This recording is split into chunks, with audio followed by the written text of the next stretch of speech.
We'll move to Dr. Dr. Khaled Abdel from Emirate. He's going to speak about retroperitoneal approach for aortic aneurysm. Good afternoon, everyone. Thank you, Mr. Chairman, for your kind invitation. I know it's very difficult to speak about open surgery in the era of endovascular techniques for the aorta, especially in such international meeting. But I insisted to uncover the dust from a forgotten technique that I described as very important in our vascular armamentarium, especially for young physicians. So the endovascular technique, the retroperitoneal techniques, it's a vast majority of incisions and a big family of exposures. It has been started first in 1963 by Charles. Well, I'll try again. Now, 1963, these techniques were first described by Charles Robs, who was the first to publish a series of more than 500 procedures by these techniques. A few years later, this technique was developed by Williams, and we found that it facilitated the exposure of the proximal aorta and visceral branches. And recent reports appreciate the physiologic, anatomic, technical advantage of the retroperitoneal approach.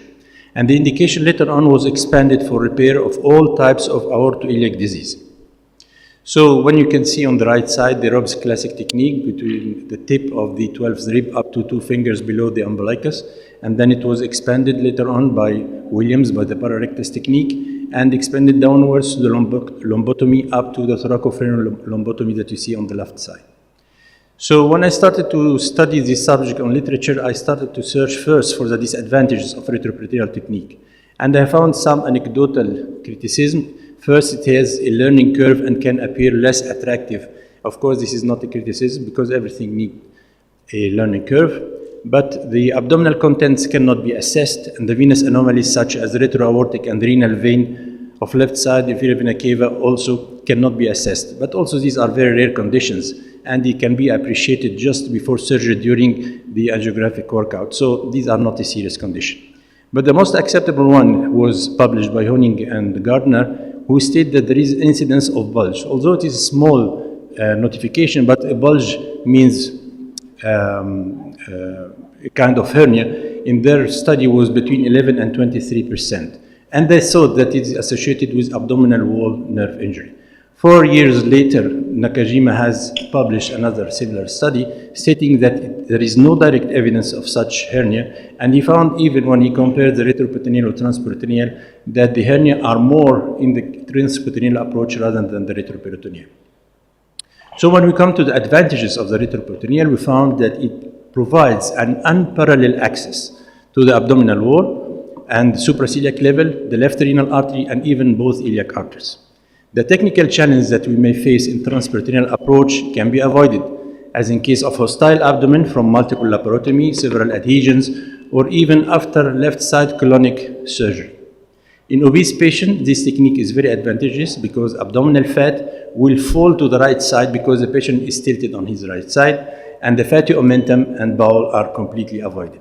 Even some cases with stromas after cancer colon can not be contaminating to the wound because they are not in contact of the incision.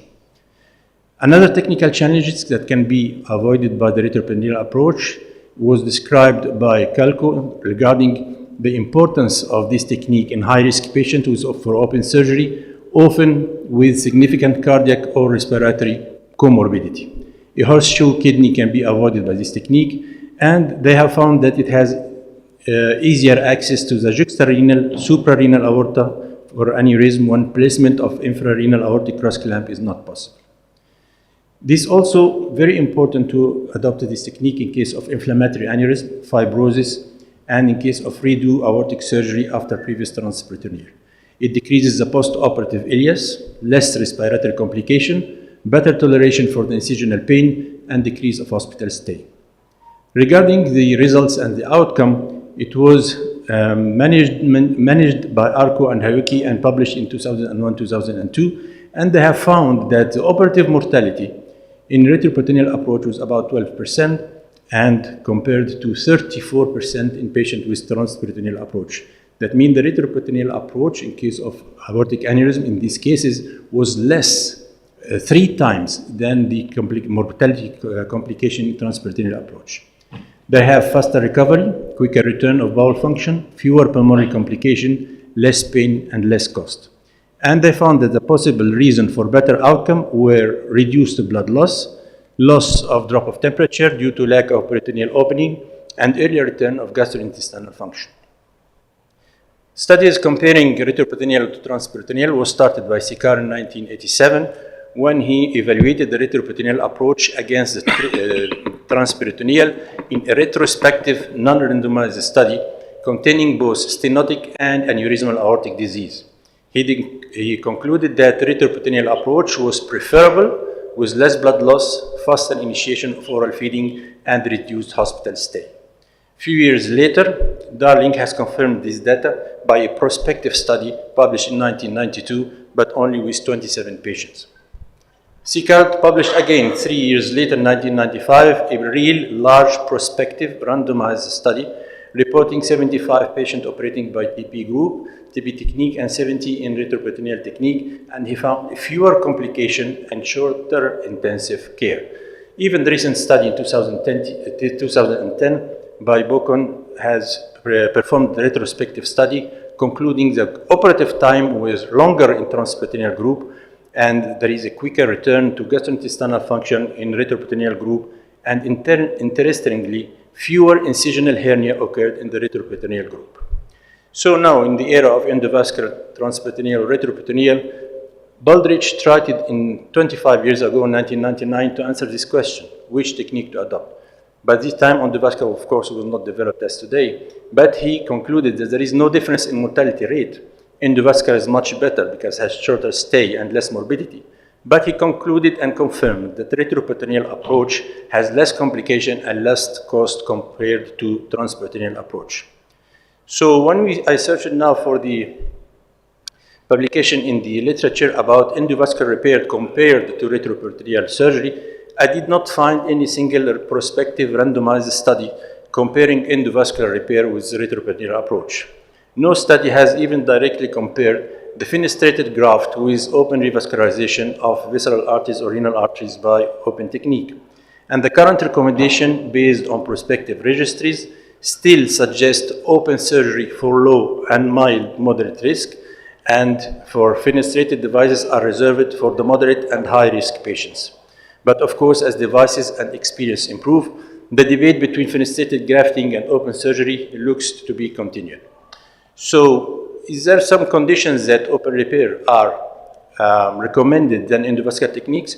Of course, the endovascular techniques now is the gold standard, but some conditions where the gold standard cannot be applied, like in case of some anatomical consideration, like severe tortuosity, extensive calcification, or inadequate landing zone, like in case of complex aortic pathology, as in aortic dissection requiring concomitant procedure like coronary artery bypass or grafting, in case of infected aortic aneurysm, aortoenteric fistula, where open debridement may be necessary. Sometimes also open surgical repair may provide more durable result in certain patients, particularly in young individuals, those with connective tissue disorders or recurrent aortic disease. And finally, some emergency situations like unstable patients, acute aortic dissection with complications such as malperfusion or rupture in case of non-availability on the vascular graft. So to conclude, we confirm that EVAR will remain the gold standard for a long time, but please consider that the retroperitoneal approach proved to have less operative complication and mortality rate compared to transperitoneal approach. It showed faster return of gut function, less blood loss, less intensive care stay, and early improvement of respiratory function. It may be more useful in presence of renal, suprarenal, visceral artery, and complicated aortic disease. So in our recommendation, retroperitoneal approach should be routinely replacing the transperitoneal approach in case of occlusive aortic disease or aortic aneurysm when the endovascular options are not available. And it is very essential for the treating physician to carefully evaluate each patient characteristic, including health status, aortic anatomy, specific aortic pathology, to determine the most appropriate treatment approach. Before saying thank you, I want to invite you all to our third International Congress, which will be held in Abu Dhabi next February. and I'm responsible for the peripheral track. So if you have any presentation to give, please scan this code and send me the presentation personally. We'll be glad to receive your talks. Thank you very much and wish you a successful Congress.